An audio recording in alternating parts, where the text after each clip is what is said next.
So there seemed to be some back and forth about this and why the NDC is, on various media platforms are quite in disagreement with the style, or what some have described the Rambo style being used by the current administration for the state assets that are still in the hands or in possession of people who left out in the previous administration has been up for controversial discussions. We'll be talking to the General Secretary of the party in a jiffy. Meanwhile, the National Democratic Congress has descended heavily on the recent announcement by government on the formation of a joint task force to retrieve all state assets in the custody of individuals, especially former government appointees.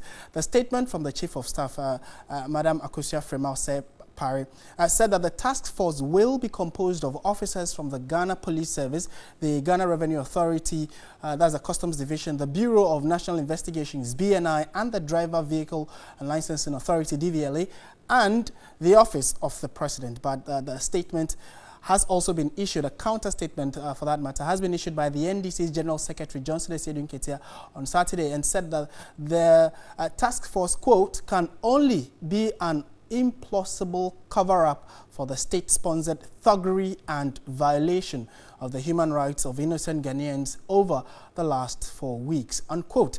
It said instead of the lawless seizures receiving condemnation, these criminal elements loyal to President Akufo-Addo have received approbation from leading figures within the NPP who have sought to justify their conduct amidst threats to seize more private property. All right, so we would want to find out what really the NDC intends to do about it. And is it not simple that the state gave you something, you've used it over a period of tenure when you're in office, just return it when you're off? We've been joined in studio by Asiedu-Dartey. Let's put a few questions to him, and then I'm sure we can get to the bottom of this. Good afternoon, sir. Thank you very much for joining us.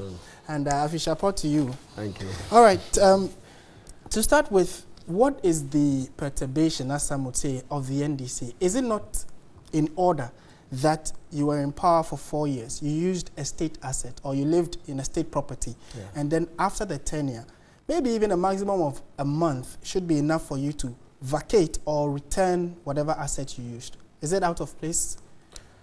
No, thank you very much. We are not defending the right of anybody to continue using state property. That is not the intention of this statement.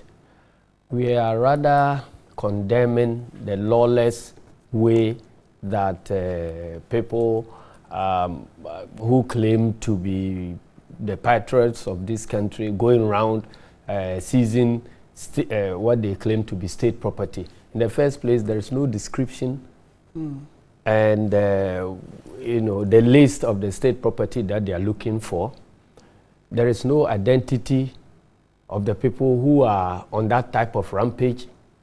We do not know where, even if they took possession of some state assets, where they will be taken to, because these people have been disowned by the state security services. The army says they haven't sent anybody. The police says they haven't sent anybody. You have that on authority? And then the national security coordinator says he doesn't know anything like that. They haven't sent anybody. So the properties that have been seized ought to be returned. And now, whilst one part of the government is saying this, you hear statements from the MPP, the national chairman of MPP, saying that, yes, they authorized and fielded this group to go chasing state property. Whilst the acting general secretary comes to condemn that type of activity. And then you have the deputy general secretary coming up to, support that activity and seek to justify it. So there is so much confusion in what is happening. And I think that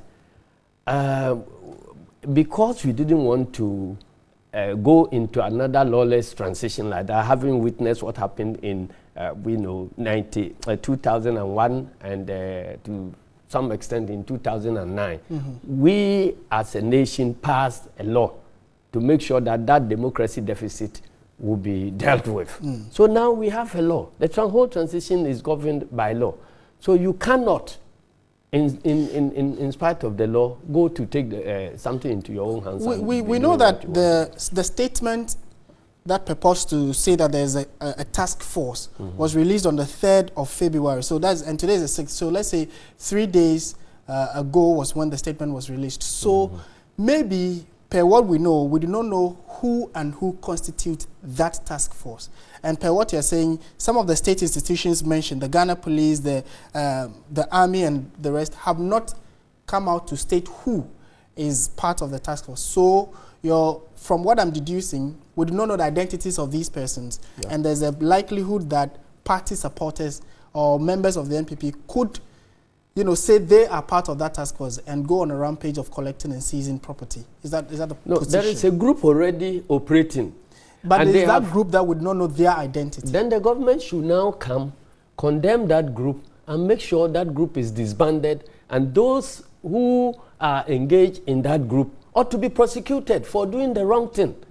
Then, having done that, if you now come to say that, well, we are going to streamline things, so this is what we are going to do, then we are calling on you to publish the identity of the persons involved. Because if you are talking about the military, so it means that any soldier man who comes to your house and claims to be chasing government property, no, he should be condoned. And again, the list of properties that you are looking for. But General, is that possible to know? Why not? How is it possible because to know that? Every government property is in the hands of somebody, lawful hands of somebody. Okay. And there is, an inventory of government property. So if you are going to, inducted into office to conduct government business, you are given the facilities that you use to conduct that business, and there is an inventory taken. Okay. At the time you are leaving, you account for what you inherited, what you have added, what you have disposed of,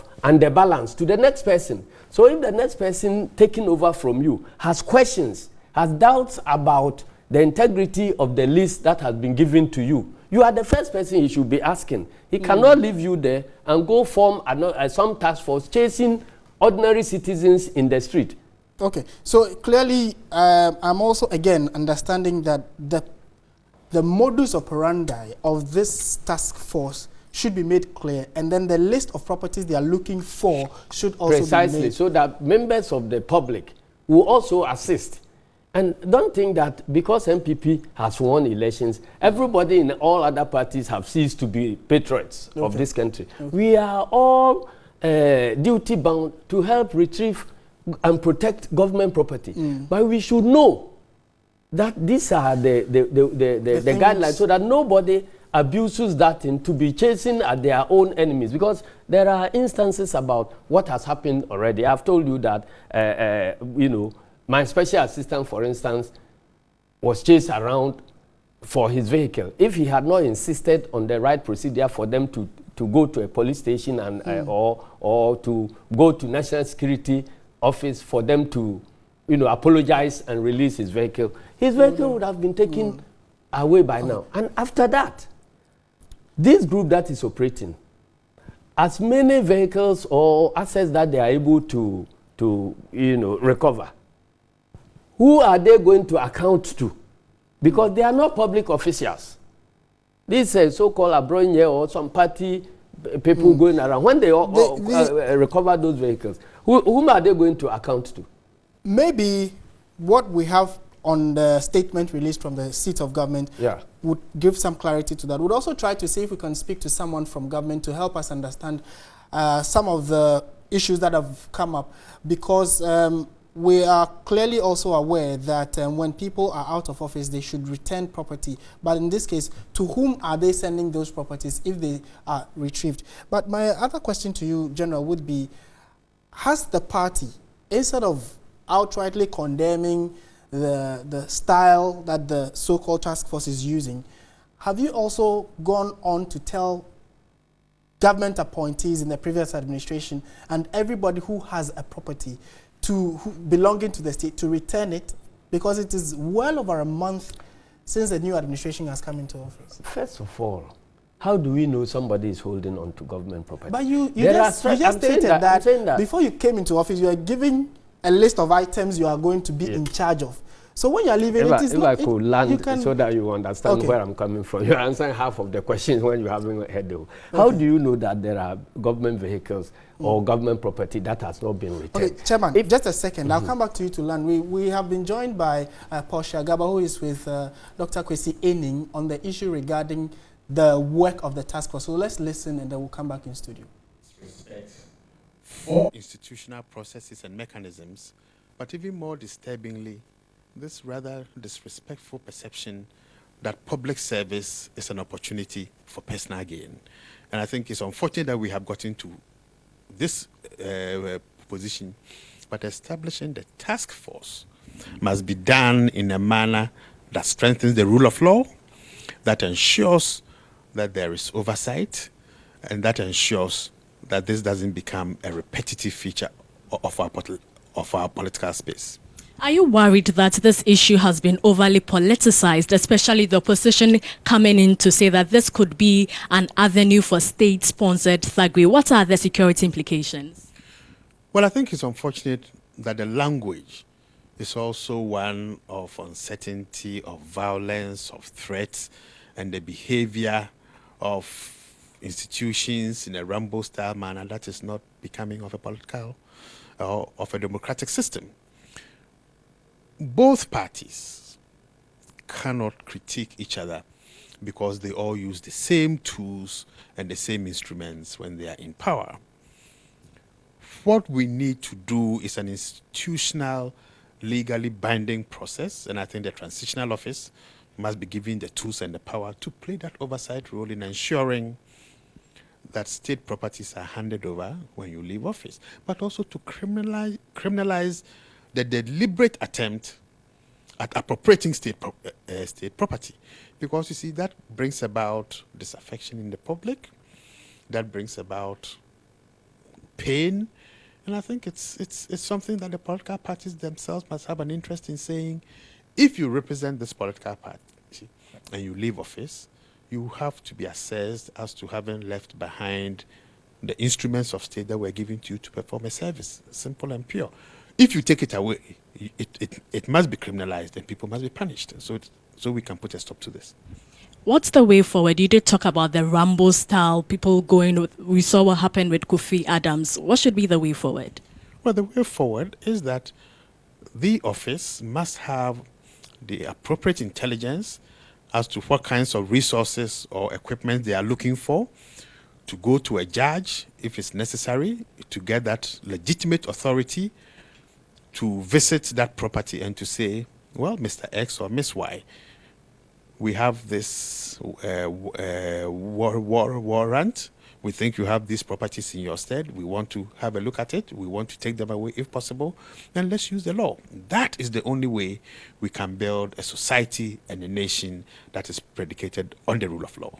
Dr. Ening, what then was the role of the transitional team? They should have been doing this. Why the need for a task force?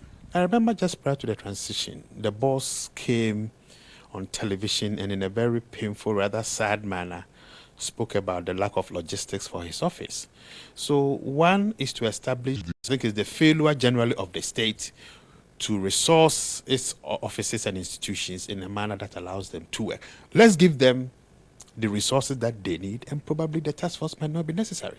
Thank you very much. I have been speaking with Dr. Kwesi Ening. He is Director, Faculty of Academic Affairs and Research of the Kofi Annan International Peacekeeping and Training Center. Martin. Thank you very much, Portia Gabo. And I mean, we'll just take it off from where Dr. Ening left. General, you were nodding quite clearly to some of the points he was making. Yes. Which of them ties directly into what you are saying? And how come you are agreeing clearly with He's emphasizing on due process. Right. What we are doing is not about, protecting criminals. In fact, if I operate with you in the same government, and you are able to misappropriate state resources and make yourself rich, in the African context, your relatives will be praising you as a rich man. And my people will be condemning me as a useless person who has operated with you in the same time and in the same government, and now I'm coming home as a pauper and will not appreciate my honesty. Okay. So the point is, when we all leave office, And instead of using proper procedure to determine who might have misappropriated something and deal with him, and you bunch all of us together and say that let us go chase everybody, everybody's a criminal and so on, it creates a problem. So the new government should recognize that if you are talking about patriots in this country, no party has exclusive, reserve of patriots. Right. We all have patriots everywhere so we must do things properly, the right way. Anybody, why did you get the information that there are state properties somewhere? It must have come from maybe some records that you have. So my problem even with the couching of the letter is that it should have stated that records available to my office indicate ABC. But if you say that I'm informed, so who said that we are running this state by rumors? Before we went to Dr. Enin, you were building up a point on why those who are also in possession cannot return it when they clearly know that what they have is not personal property. I haven't said that. What I'm saying is that it is not possible for me sitting here to confirm that everybody who used state property one way or the other during the 8-year tenure has returned it. Okay. But I'm saying that even to find out those who have not returned it, there's a procedure. And to punish those who want to hold on to it, there's a procedure. So if I'm a citizen and I have nothing to do with state assets, then you put together a task force and says that government has been using Land Cruiser. So if I am driving my Land Cruiser, some tax should jump at me, take my keys, and ask me to go and justify that the vehicle belongs to me. That is not the way democracy should run. Okay.